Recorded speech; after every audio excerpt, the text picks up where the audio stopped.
دوستو channel subscribe like اور share فرمائیں، شکریہ۔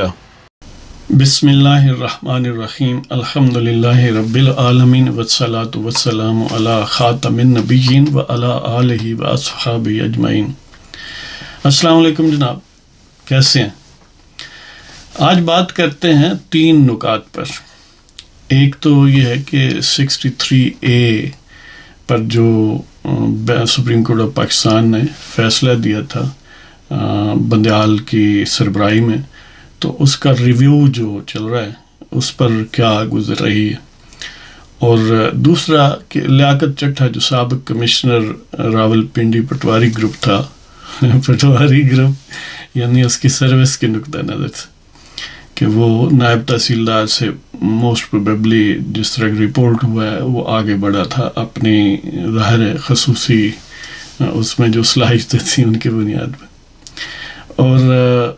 تیسرا نقطہ جو ہے کہ کیا ثاقب نثار جو جن کو میں کہتا ہوں کہ وہ ہرکارہ تھا کسی کا، یعنی فیاض حمید کا، بجوا کا، دشمنان پاکستان کا ایک ٹاؤٹ تھا، لیکن بدقسمتی سے چیف جسٹس آف پاکستان، یعنی پاکستان کی بدقسمتی سے چیف جسٹس آف پاکستان تھا، تو اس پر کیا گزر رہی ہے؟ کیا وہ ڈیٹینڈ ہے؟ اور جیسا کہ سوشل میڈیا میں اس کا ذکر ہو رہا ہے تو اس کو دیکھتے ہیں۔ سب سے پہلے 63A آرٹیکل کا ریویو جو ہے، یہ تو آپ کو یاد ہوگا کہ پنجاب اسمبلی میں پرویز الہی کو چیف منسٹر بنوانے کے لیے بندیال نے جو ہیرا پھیری کی اور گویا سینہ زوری کی، وہ 63A آرٹیکل جو ہے وہ defection of members of the national assembly and other assemblies کو ڈیل کرتا ہے، یعنی عوامی نمائندوں کی ڈیفیکشن جو ہے ایک پارٹی سے دوسرے میں۔ بریفلی اس کے 3-4 ہیں معاملات کے، ایک تو پارٹی سربراہ کی جو ہدایت ہے اس کے خلاف آئینی امینڈمنٹ میں ووٹ دینا، یا اس میں گویا ایبسٹین کرنا انسٹرکشنز کے خلاف، چیف منسٹر یا پرائم منسٹر کے الیکشن میں، یا اس کو اعتماد کا ووٹ دینے یا عدم اعتماد کرنے کے معاملے میں پارٹی ہدایات کی خلاف ورزی کرنا،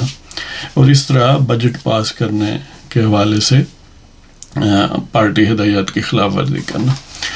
تو اس حوالے سے اس کا جو اسپرٹ ہے یہ تھا کہ سابق اس سے پہلے والے حالات ایسے تھے کہ پارٹیاں جو ہیں وہ ٹو فلوئڈ تھیں، اور لوگ بہت زیادہ اور ٹو ریپڈلی لائلٹی کو بھول کے وہ دوسری پارٹی کو ووٹ دیتے تھے، یا جو بھی اس وقت حالات۔ تو اس چیز کو بیلنس کرنے کے لیے اصل میں یہ 63A آرٹیکل لایا گیا، تاکہ سو فری فال یا فری موومنٹ جو ہے اکراس دی پارٹیز وہ نہ ہو۔ تو اس میں یہ بات رکھی گئی کہ جو ڈیفیکشن کا مرتکب ہوتا ہے، یعنی یہ جو 4-5 صورتیں میں نے آپ کی خدمت میں پیش کی ہیں، پارٹی ہدایات کی خلاف ورزی کرتے ہوئے وہ ووٹ ڈالتا ہے یا ووٹ نہیں ڈالتا، تو اس صورت میں اس کی پارٹی رکنیت بھی ختم ہوگی، اس کی جو اس ایوان کی یعنی صوبائی اسمبلی یا قومی اسمبلی یا سینٹ کی رکنیت ختم ہو جائے گی۔ تو یہ تھا اس کا اسپرٹ۔ اور رکنیت جو ختم ہونے کے پیچھے ظاہر ہے سادہ سی بات تھی کہ جب اس نے ووٹ ڈال دیا اپنا دوسروں کے حق میں پارٹی ہدایات کی خلاف ورزی میں، یا ڈالنا تھا پارٹی ہدایات کے مطابق اور نہیں ڈالا، تو ایسا شخص جو ہے وہ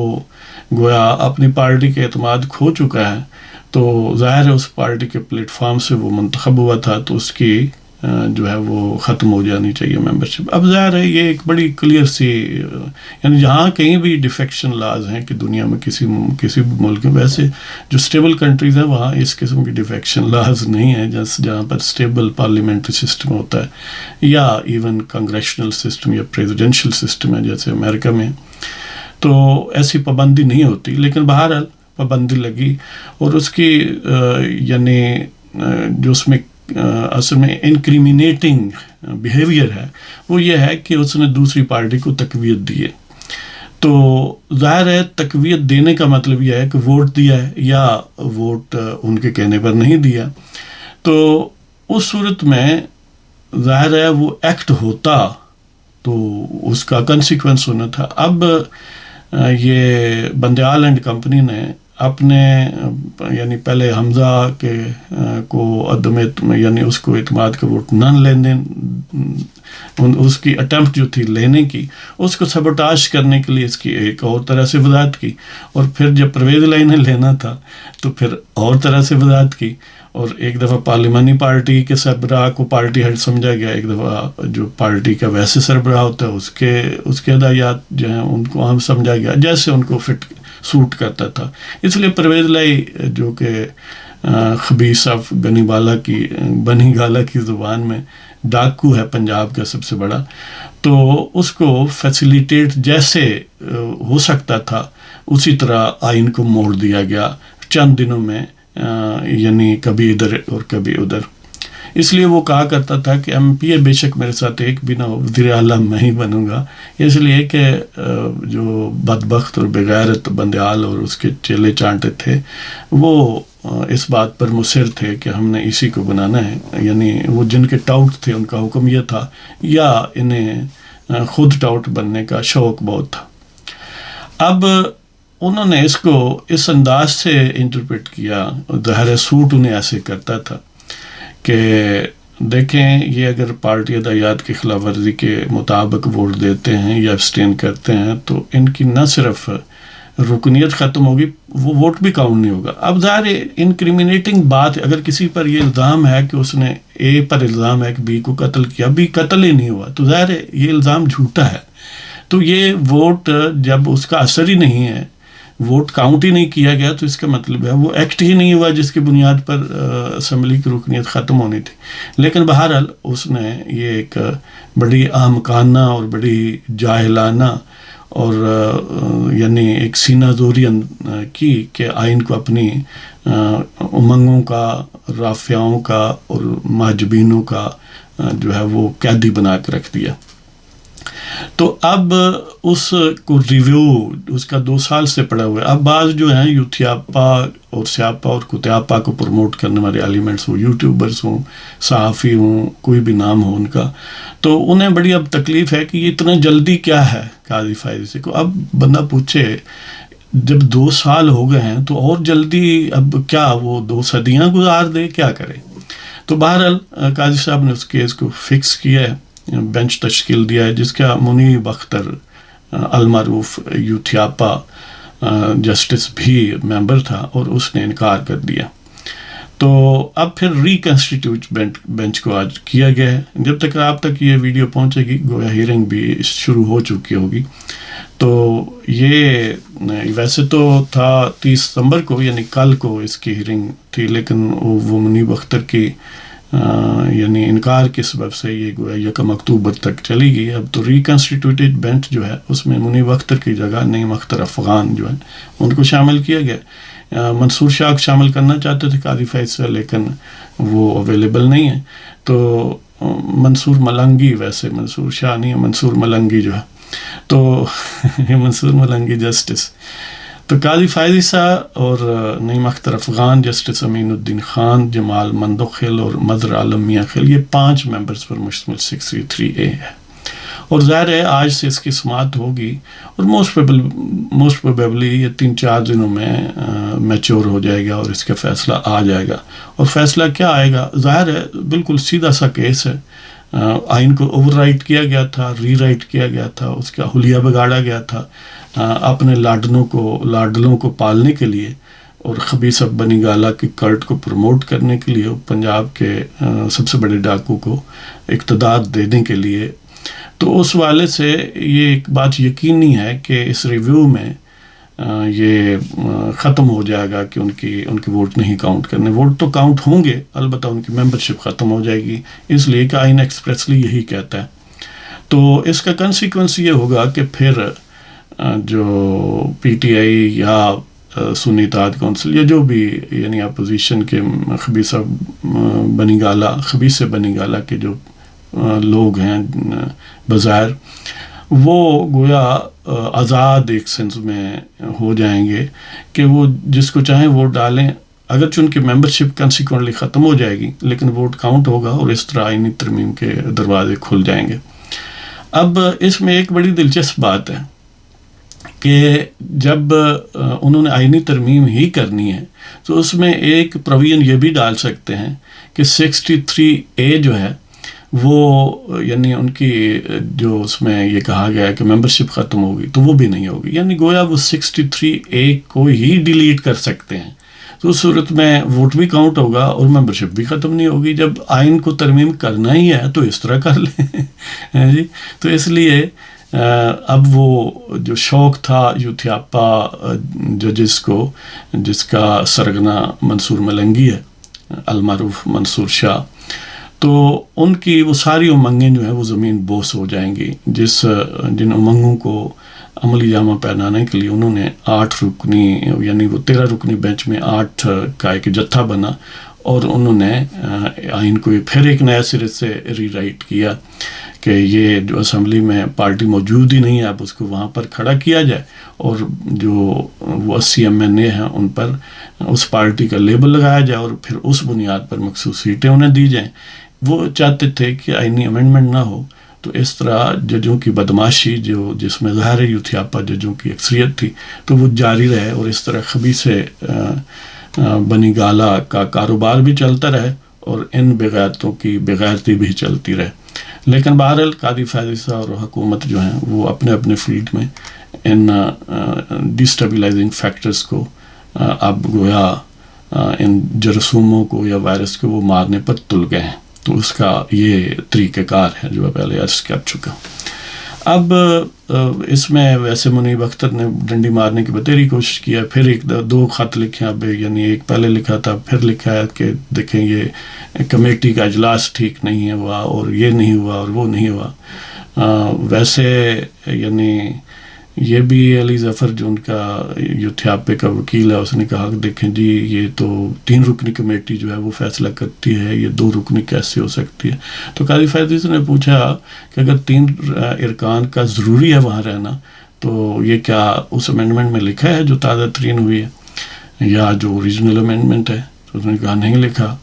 تو پھر اس کا مطلب یہ ہے کہ اگر مصر ہوا جائے کہ 3 ہی ہر وقت ہونے چاہیے، اگر ایک ایبسینٹ ہو تو پروسیڈنگز نہیں ہوں گی، تو اس کا مطلب یہ ہوا کہ پھر تو یرغمال ہو گیا سپریم کورٹ۔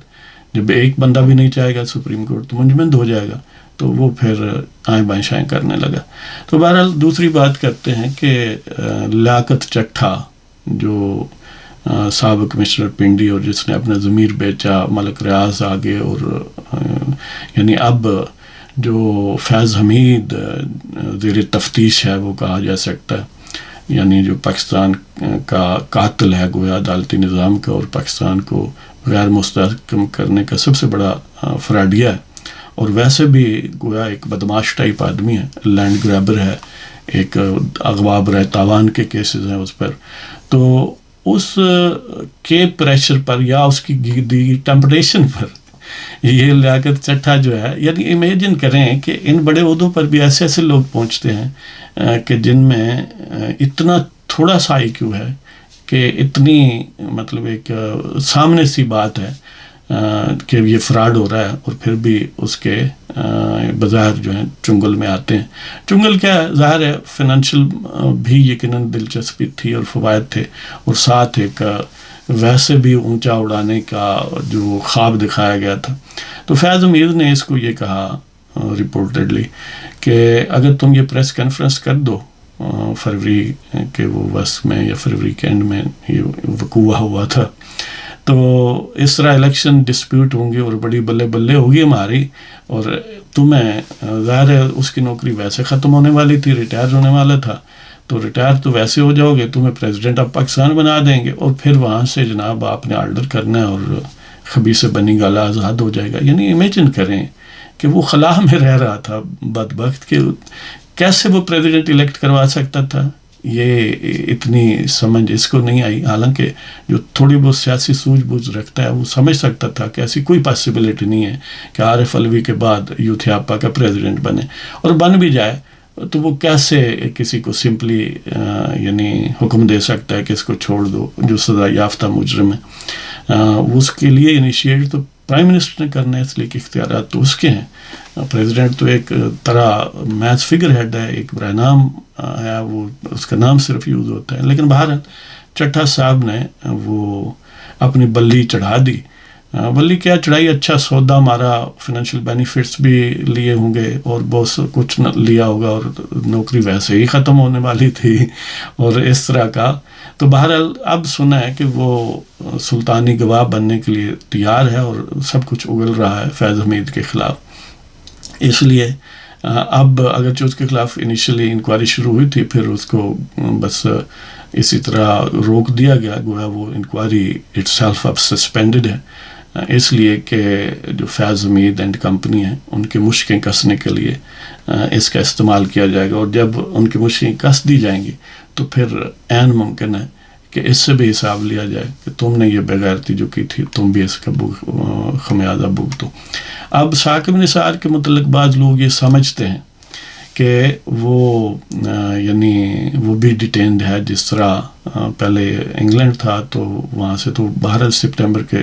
پہلے ہفتے میں ریپورٹڈلی واپس آ گیا. اور بعض لوگ سوشل میڈیا پر اس کا بڑا شور ہے کہ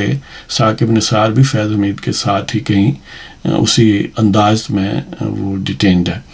اب ظاہر ہے سوشل میڈیا پر بہت ساری چیزیں بیس لیس بھی ہوتی ہیں. سو فار ایسا کوئی کریڈیبل سورس ہمیں نہیں نظر آیا, کوئی کسی معتبر ذریعے سے یہ پتہ نہیں چلا, کسی معتبر جریدے یا پیپر میں ایسی کوئی بات نہیں آئی کہ جس سے ہم یہ اخذ کریں کہ ثاقب نثار جو ہے وہ ڈیٹینڈ ہے. یعنی خبر نہیں آئی, ایسا کوئی سورس نہیں ہے جو ویریفائی کر سکے. اب ہے یا نہیں ہے اس کے متعلق تو وہ خود جانتا ہے یا اسے رکھنے والے جانتے ہیں, یا ظاہر ہے پھر رب جانتا ہے. جی, تو اس والے سے میں یہ سمجھتا ہوں کہ سو فار یہ بیس لیس بات ہے. ہاں یہ ہو سکتا ہے کسی نہ کسی لیول پر وہ بعد میں یا اب بھی تعامن کر رہا ہو, لیکن ڈیٹینڈ بہرحال نہیں ہے. تو اسی طرح ایک اور ویسے یعنی چند لفظوں میں وہ بات کرتے ہیں کہ جو نیازی قذاب پر بلغارین جولری سیٹ کا کیس ہے, جس میں 7 کروڑ 15 لاکھ اس کی قیمت تھی, اور اس نے اس کی قیمت جو ہے وہ 29 لاکھ یعنی ادا کر کے, اور اوورال شاید کوئی 50-58 لاکھ کے قریب اس کو یعنی ایویلیویٹ کروا کے تو 29 لاکھ دے کر وہ لے لیا تھا. تو یہ اس کی جو شاہ رخ ارجمند جو اسپیشل جج ہے اینٹی کرپشن کی, تو اس نے ان کی ضمانت کی درخواست جو ہے وہ مسترد کر دی. یہ چورنی کی اور چور آف بنی گالہ دونوں کی, پیرنی کی اور خبیث بنی گالہ نیازی قذاب کی. اگرچہ ان کے ان کے وکیل نے یہ اس سے دعا کی, دیکھیں جی اسی نیچر کا پہلے ایک کیس ہے, اب یہ گویا 2 بار اس کو کلپیبلٹی یا 2 بار انکریمنیٹ کیا جا رہا ہے, یہ زیادتی ہے, ٹرائی کیا جا رہا ہے سیم آفینس. حالانکہ ایسی بات نہیں ہے کہ وہ علیحدہ جیولری تھی جو اس کیس میں جس کی لوٹ کا ذکر تھا, جس کی میں اس سے پہلے سزا ہوئی, یہ ایک علیحدہ جیولری ہے. اب ظاہر ہے مختلف ٹائم پر سپوز آج ایک بھینس چوری کرتا ہے اس کا علیحدہ مقدمہ ہے, کل ایک اور کرتا ہے اس کا علیحدہ مقدمہ ہے جی. تو اسے اب یاد ہونا چاہیے کہ جو یہ ہوتا ہے نا بیانڈ مینس کا, ایسٹس بیانڈ مینس کا کیس, اس میں اصولاً ایک ہونا چاہیے, لیکن اس میں نواز شریف پر 3 کیس 1 سے 3 بائیفرکیٹ کر کے بنائے گئے تھے, اور ان بغیرت ججوں کے ذریعے جو اس وقت فیض حمید اور باجوہ کے کتے بنے ہوئے تھے. تو جہاں بن نہیں سکتے تھے وہاں بنائے تھے, اب بنے ہیں اور جینوئنلی بنے ہیں, تو اس پر اب ان کے وکیل جو ہیں آئیں بائیں شائیں کرتے ہیں. تو بہرحال جی یہ ہے آج کے لیے.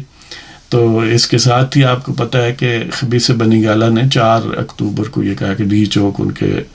کتے بلے پہنچے, لیکن نہیں انشاءاللہ پہنچیں گے. یہ اسی طرح کی حرکت ہے کہ کیونکہ شنگھائی کوآپریشن آرگنائزیشن کا اجلاس آ رہا ہے, ڈگنیٹریز آ رہے ہیں, یہاں ملیشیا کا وزیر اعظم آ رہا ہے ابھی یعنی 2 تاریخ کو ہی 2 سے 4 تک شاید اس کا دورہ ہے, اور پھر چینی وزیر اعظم. یعنی ان کی خواہش یہ ہے کہ یہ جو پاکستان سٹیبل ہوتا جا رہا ہے, ظاہر اکانومی کے معاملے میں بھی بہت پہلے سے بہتر ہے. پچھلے 2-2.5 مہینوں میں کم و بیش کوئی 29-30